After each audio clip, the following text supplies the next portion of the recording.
Hi, Kevin Wright back with another property finance video. And this week, what I'm going to be talking about is how to start property investing. So if you're just starting out in property, this is a video for you. Stick around.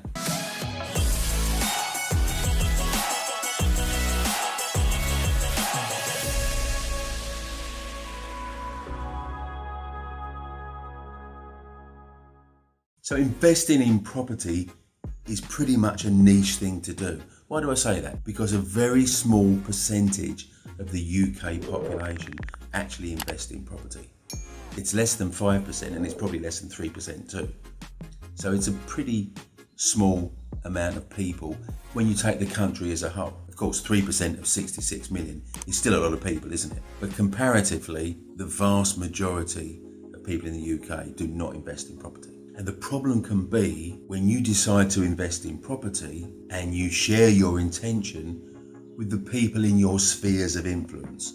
So that's people you work with, people you socialise with, and your family. You're likely to get a lot of negative response to that. And that can be off-putting. It can make you doubt yourself. And hey, we've all had that. So if you think you're the only person that's getting that, it's pretty much commonplace. Everyone gets it. So people that don't know anything about property and don't invest in property suddenly think they can tell you about investing in property. And mostly why it's such a bad idea, why it's a mug's game.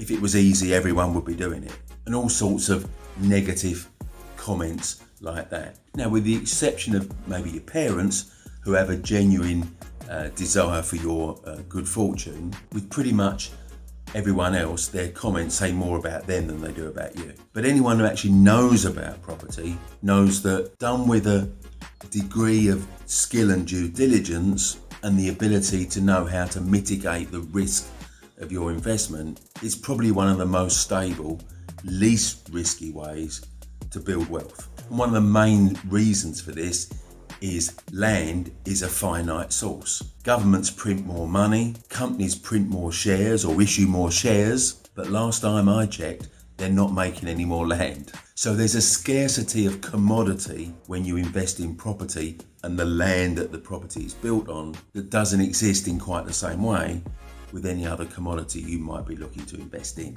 Now, that's not the same as saying you invest in property to the exclusion of everything else. Some people do, but other people invest in other commodities as well as property.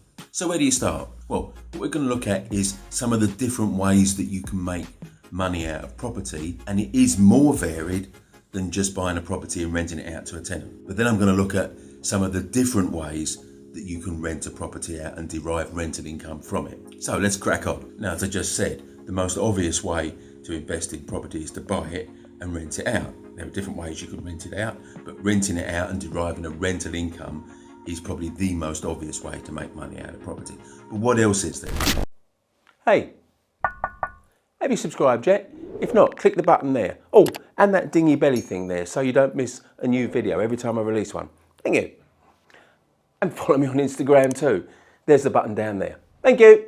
Now, there's flips. Flip is an American term that seems to have got some traction in the UK now, and it essentially means buying a property and selling it on in a relatively short time period, hopefully for a profit. Certainly the intention is for a profit. So how would you make a profit from a property you've only just bought? And the way you would do that is by making one type or another of tangible improvements to a property. Most commonly, this would be buying a dilapidated property and bringing it up to modern standard. Now, these can be probate properties, just property that people have lived in for a number of years and haven't really kept on top of the maintenance. So buying a dated property, modernising it, and then selling it. Of course, you can do that and refinance it as well, but we've already covered that under the previous thing of renting out to tenants.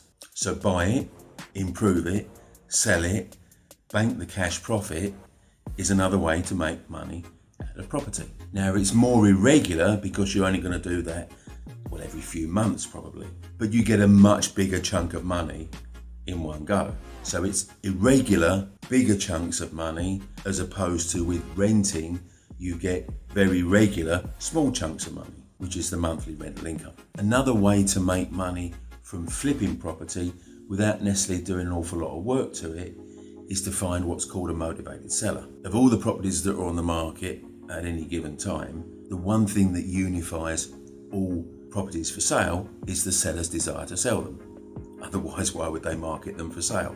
But while everyone that's selling their property wants to sell their property, there's another category, and it's the category you need to take interest in, because there are a small proportion, and is a small proportion, of people that don't just want to sell their property, they need to sell their property. They've got varying degrees of urgency to resolve a situation in their life. Unfortunately, sometimes this is the breakdown of a relationship or a marriage, and people wanting to go their separate ways. It's often people moving to another part of the country for a new job, and that can even be moving to a different country for a new job. It could be some health reasons why they need to move to a property more compatible with their state of health, and in many occasions it's the desire or need to be closer to family for a variety of reasons. So there are all sorts of things that can be going on in someone's life has come to the point where the price that they achieve for their property is no longer their top priority. And that presents you with the opportunity to strike a fair price, one that works for you in terms of giving you a profit margin when you sell it on, and equally one that works for them because it gets them out of their situation of this property being a millstone that's stopping them moving on to the next chapter in their life. And it's really important to create win-wins for both parties in these types of circumstances. What's another different way to make money out of property? Planning uplift. Now, what does planning uplift mean? Sometimes it's called planning gain, but let's say planning uplift. It means submitting an application for planning approval to the local planning authority, typically for some sort of expansion or change of use of the property. So buying a property and applying for planning permission to increase the footprint substantially and therefore create extra value. Now, for more modest increases in living space, you don't need to trouble the planners. You can do that under what's called permitted development rights, PDR. Although there could be many variations, let's just say a large 2-story extension. You apply for planning permission. Now, if you get that, you've made the property worth more, even if you don't build out the extension. So in this strategy, you buy a property, apply for planning. It's also possible to arrange it so you agree to buy a property, apply for the planning, but don't actually complete on the purchase until you've got the planning. And then with the planning approval in the bag, you sell it on. And there are people that have made whole careers out of just buying a property, adding some planning uplift and selling it on. Never been a landlord, never really owned a property and rented it out, never done any work on a property, just a paperwork exercise. So planning uplift is another way to make money out of property. Conversions. Now there's another angle again. So taking a property that has one use and converting it into a different use. You see this with HMOs, ordinary residential properties converted into HMOs. Now again, you don't need to trouble the planners in most cases if it's no more than 6 bedrooms that you want, because you have a permitted development right to convert a property into a HMO of up to 6 bedrooms. More than 6 bedrooms, yes, it does need a planning application. So 7 or above, you have to apply for a change of use. Now, of course, another conversion is houses to flats, still keeping it all residential, but take a house and convert it into flats. Perversely, in some cases, you can take a house that's previously been converted into flats, maybe 30, 40 years ago, and turn it back into a house. Now, you might think, well, if I can make money turning it into flats, if it was a house, how can I make money turning it back from flats to a house? Well, that's going to be clearly area specific, and it can work if in that area in particular there is a shortage of family homes. Now, maybe too many have been converted into flats, too many have been converted into HMOs, so there's now actually a shortage of family homes, and family homes sell for a premium. It's like peeling an onion skin, really, isn't it? The number of ways you can make money out of property.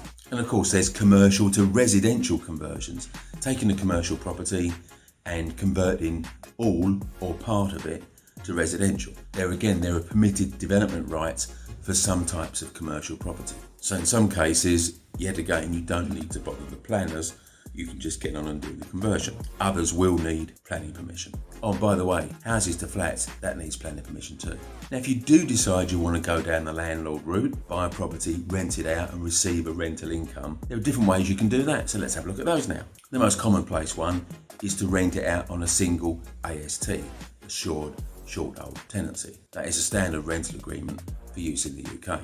Now, this can be to a person, a couple, a family, or just people that want to share the same house and take joint and several responsibility for the rent. I.e., if yourself and your two mates want to rent a property together, if one mate can't pay his share of the rent this month, the other two have the responsibility, because they're all on the same AST, to chip in and make sure the rent is paid in full. Now, clearly you're going to have a big struggle trying to get strangers who don't know each other to agree to do that. So ASTs are either 6 or 12 month contracts, and they can be a fairly hassle-free way of deriving a rental income. If you get a good tenant, you probably wouldn't hear from them from 1 year to the next. But of course, not every tenant is a good tenant.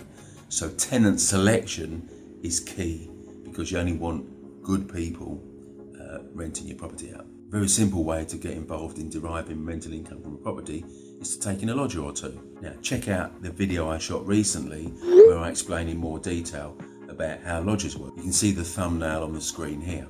Now, instead of renting out a whole house or a whole flat, you can rent out room by room, most commonly known now as HMOs, houses of multiple occupation. There are certain health and safety regulations that you have to comply with when you put multiple people together with a room of their own and sharing community spaces. You also need to get an HMO license, and that's something that you don't want to forget doing, because there can be a very hefty fine into the tens of thousands of pounds for illegally running an HMO with no license. So don't make that mistake. The main attraction of renting by the room rather than renting the whole property is the increase in rental income. But it's a two-way street.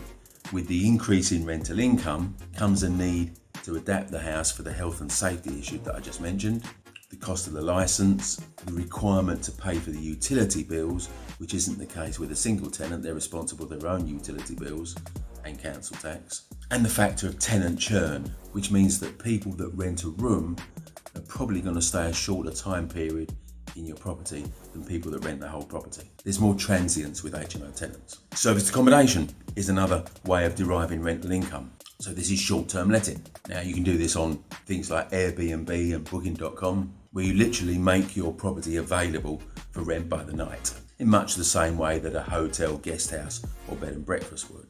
Now, who does this appeal to? Well, it appeals to people that want a more home-from-home experience rather than a hotel room experience. And it's certainly a strategy that's been making gains in terms of its popularity in recent years. You'd have to consider that the quality of accommodation for these serviced accommodation short-term lets has a higher expectation of your clientele than someone that's going to rent it as a place to live in. So if you're going to ask several £100s for a few days stay in your property, it's going to have something of the wow factor to be able to entice people to rent your property out, which means it's a higher spec than renting out by the room or by the property to a longer term tenant. Get it right and the returns are higher, 3 times higher or possibly even 4 times higher when accounting for the yearly rental income. So along with the additional higher cost to set up, you've got higher costs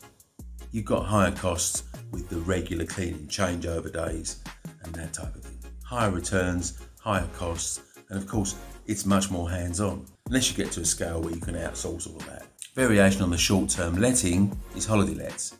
Now this is where people, rather than stay away for business, let's say, stay away for relaxation. And they, not exclusively, but they tend to be in blocks of 7 days, 14 days, which is pretty much how most of us take our holidays, isn't it? Now the type of rental income you want to derive from a property is going to determine the type of borrowing, i.e. mortgage, that you need to have, because you need to align your finance, your mortgage, with the way you want to rent the property out. For example, buy-to-let mortgage, in most cases, wouldn't let you rent the property out as an HMO, and they wouldn't let you rent it out as serviced accommodation or a holiday let. So it's very important to understand that you need to get the type of finance that aligns with the use that you want to put the property to. So there we are. There's a bit of an exhaustive run through of your different options if you're just starting out in property, and how you want to make money out of property, and if you want to be a landlord, then what type of rental income options do you have. Hope you found that useful. I'm going to be back with another property finance video next week. See you then. If you enjoyed watching this video, did you know every Monday morning at 8:30 I do a live Facebook Q&A. So if you want to start the week with checking out some answers to your property finance questions, click the link here.